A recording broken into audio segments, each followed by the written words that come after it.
أعوذ بالله من الشيطان الرجيم بسم الله الرحمن الرحيم الحمد لله على نعمة الله وشكر على صحة والعافية وشكر على رزق من الله تعالى اللهم صل وسلم على سيدنا محمد وعلى آله وصحبه أجمعين أما بعد لا حول ولا قوة إلا بالله العلي العظيم يا سيدي يا رسول الله السلام عليك يا سيدي يا رسول الله السلام عليك يا أبتي يا سيدي يا رسول الله يا سيدي يا رسول الله يا سيدي يا رسول الله فقال المصنف رحمه الله تعالى بعلومه في الدارين آمين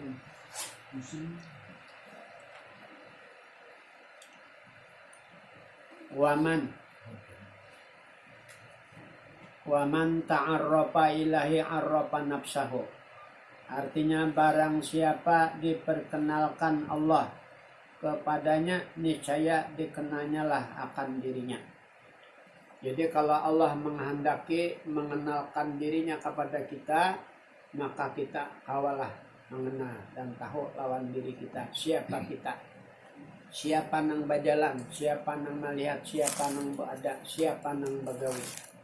Kalau Allah menghendaki mengenalkan kepada dirinya, maka otomatis kita mengenallah lawan diri kita.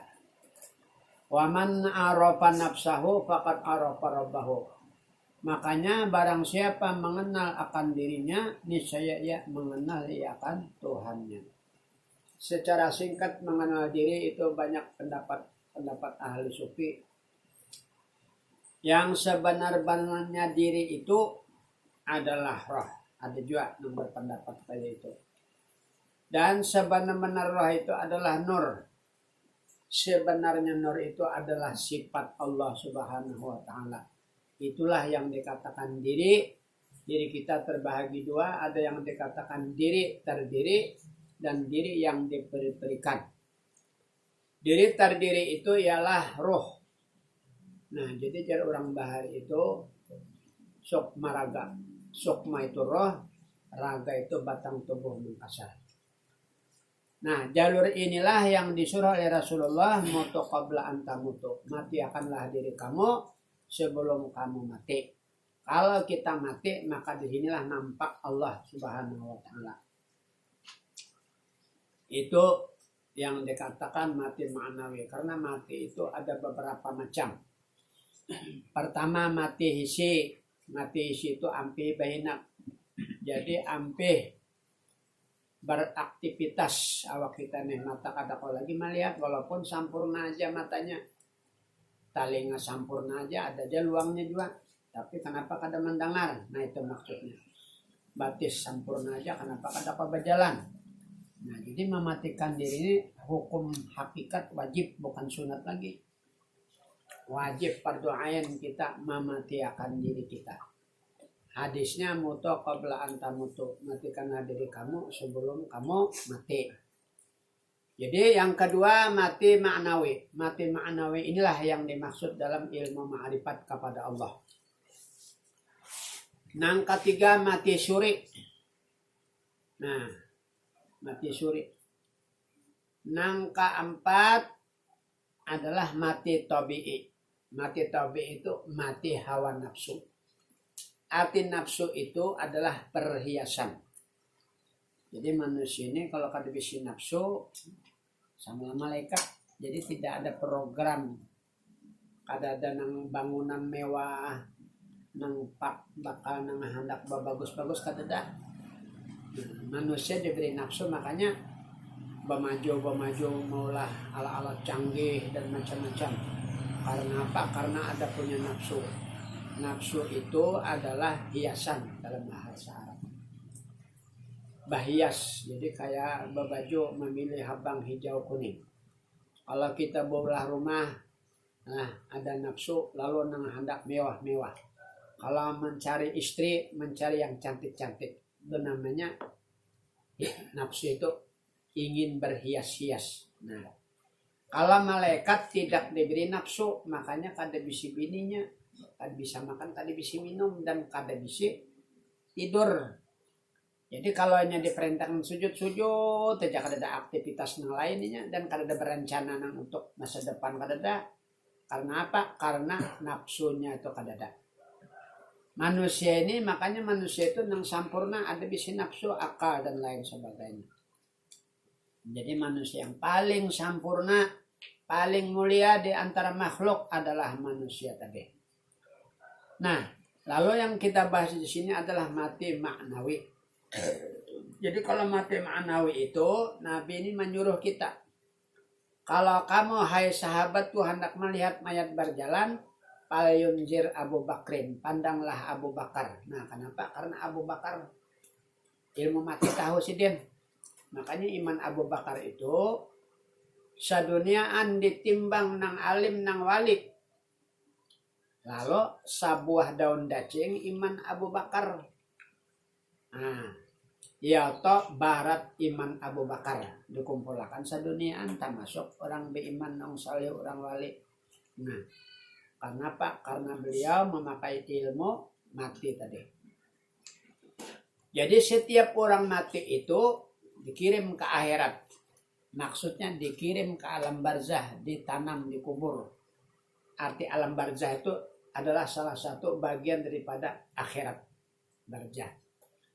Kemudian mahsyar itu juga bagian daripada alam akhirat.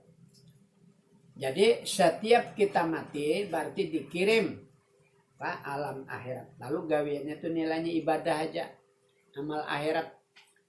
Jadi kalau amalan itu ada di nilai akhirat, maka menjadi dunia. Jadi Rasulullah berapa banyak orang mengerjakan amal ibadah, tapi nilainya adalah dunia. Dan berapa banyak pula orang yang mengerjakan dunia, namun nilainya akhirat. Siapakah orang itu? Ialah seperti Abu Bakar. Orang-orang ini katujuh banyak berbicara, katujuh banyak berpender, karena ini paham. Penderan itu jadi ibadah, karena gawian akhirat, gerak-geriknya akhirat. Karenanya sudah mati. Nah, disinilah dikejar oleh Rasulullah. Orang Arabila itu mengaji tasawuf sampai paham arti mati. Nah, lalu mematikan diri menurut kitab Datuk Kalampayan. Nah, caranya ujesidin pandang dengan mata kepala, rasakan dengan otak, ucapkan dengan lisan, pandang dengan zauqiyah, rasakan dengan mata hati. Yaitu kodrat, iradat, ilmu, hayat, sama, basar, kalam. Fi hakikatin illallah. Pada hakikatnya adalah Allah yang tujuh tadi. Ini yang namanya martabat tujuh. Jadi kita ini kada lebih kada kurang, ada punya kodrat, iradat, ilmu, hayat, sama, basar, kalam. Kodrat kuasa.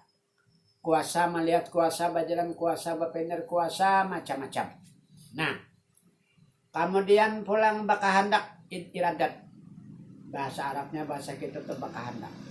Pian datang kamari namun pian kada kahandak kada kamari, mungkin hendak ka matapura kada mungkin ka sini. Nah, itu sifat manusia ada punya kehendak. Kemudian hayat itu segennya hidup, kada hidup kayak apa? Beraktivitas. Kemudian sama mendengar dan melihat. Nah, dan ilmu tahu menuju ke sana ke sini kan tahu. Tahu tuh bahasa Arabnya ilmu. Kamu kada tahu menuju kemari kemana arahnya kan sesat. Nah, yang terakhir kalam berkata-kata fi hakikatin pada pendapat yang benar. Jadi hakikatnya bukan pengertian di kadalamakan salah memahami. Pendapat yang bujur, kitab ini apa? Pendapat yang bujur kertas kan kayak itu. Baju itu hakikatnya apa? Pendapat yang bujur. Hakikat yang sebenarnya, pendapat yang sebenarnya apa? Adalah kain. Kan kayak itu. Cuman bilanya kain tadi sifatnya salawar, salawar ngarannya. Bila kain tadi bersifat baju, baju namanya. Nah, jadi padahal kain juga. Nah itu arti hakikat pendapat ujur. Jadi sebenarnya hakikatnya kada nang bapajam-pajam hakikat kan kata itu mutlak dalam pemahaman otak masuk. Nah, masuk pada akal, masuk pada pendel, masuk pada orang banyak, masuk pada ilmu, masuk pada hati kita. Cuman pengamalannya ini di hati bukan di mulut. Lalu hakikatnya kudrat, iradat, ilmu, hayat sama basar kalam pi hakikatin pendapat nang wujud itu adalah Allah ampunnya. Nah, ada kita berarti nama lihatnya Allah. Itu orang ma'rifat kaitunya orang ahli sufi Abu Bakar kaitu juga sidin para sahabat. Aku tidak memandang kepada sesuatu, tapi aku memandang sesuatu itu adalah Allah. Nah, ada yang para sahabat itu beserta Allah memandang sesuatu. Ada yang di dalamnya Allah. Itu pulang ada beserta Allah. Ada yang dahulunya Allah. Ada yang kemudiannya Allah. Namun ujung-ujungnya Allah. Nah itu hakikatnya. Jadi berarti nang sekarang ini walaupun kita ada mati hisi, walaupun behinak aja kada dipatak di bumi, tetap pengertian yang benar adalah mati. Artinya apa? Bisi mata kada melihat, bisi telinga kada mendengar, bisi batis kada belingkang, bisi tangan kada belimbah. Emang kenapa engkau itu roh? Nah, kan sama namanya diri kan roh. Kalau sudah kita hancurkan tubuh jadikan roh, roh ini Quran yang akan berbicara. Apa aja Quran? Qulir ruhi min amri rabbi. Katakan oleh Muhammad, roh itu pekerjaanku, urusanku atau sifatku. Berarti kata kita. Dan memang kalau dipertanyakan kepada manusia, apakah kita mata manusia yang maulah? Kalau kita ditanya, nah melihat ikam kan maulah. Mata siapa nama maulah? Kada kau menjawab kita pasti menang maulah tuh Tuhan kan kayak itu. Nah, lalu dalam ilmu tauhid mata kita ini dilihatakan, telinga kita ini didengarakan. Kalau kita pahami awalan kita ambil aja misal, kalau kopi dan teh manis, siapa yang memanisakan? Dimanisakan gula. Berarti pada saat merasa manis, kopi kah, teh kah, air kah manis tuh kan gula. Nah, lalu perasaan jiwa kita ini melihat dengan gula, itu arti melihat. Nah, jadi artinya juga kita nih. Jadi kayak kita nih modalnya kayak air. Nah, digulai modalnya gula itu ya sifat 7. Jadi ujar orang sifat 20, mata kadang memberi bakas melihat. Telinga kadang memberi bakas mendengar. Apa arti kadang memberi bakas? 0, kadang berhasil. Bila mendengar didengarkan Allah. Kalau melihat dilihatkan Allah.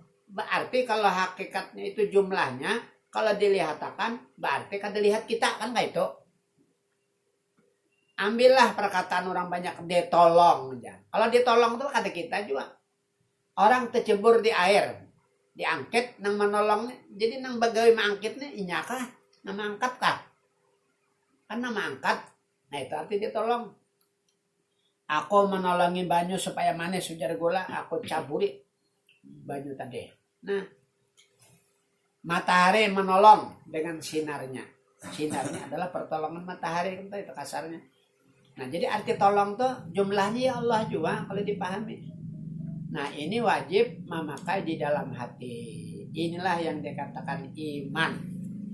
Jadi kita bujur-bujur bersaksi, melihat dan merasa, menyaksikan Allah itu adalah Tuhanku, Muhammad itu adalah nabiku. Kita menyaksikan dengan Allah itu benar-benar ada nang melihatkan kita, bahkan nang melihat di kategorian kita. Secara syariat kita nang melihat wajib juga mengatakan begitu. Akan tetapi ilmu itu ada 2, hukum ada 2, dosa ada 2, pahala juga ada 2. Ilmu itu ada zahir ada batin. Dosa ada dosa batin, ada dosa zahir.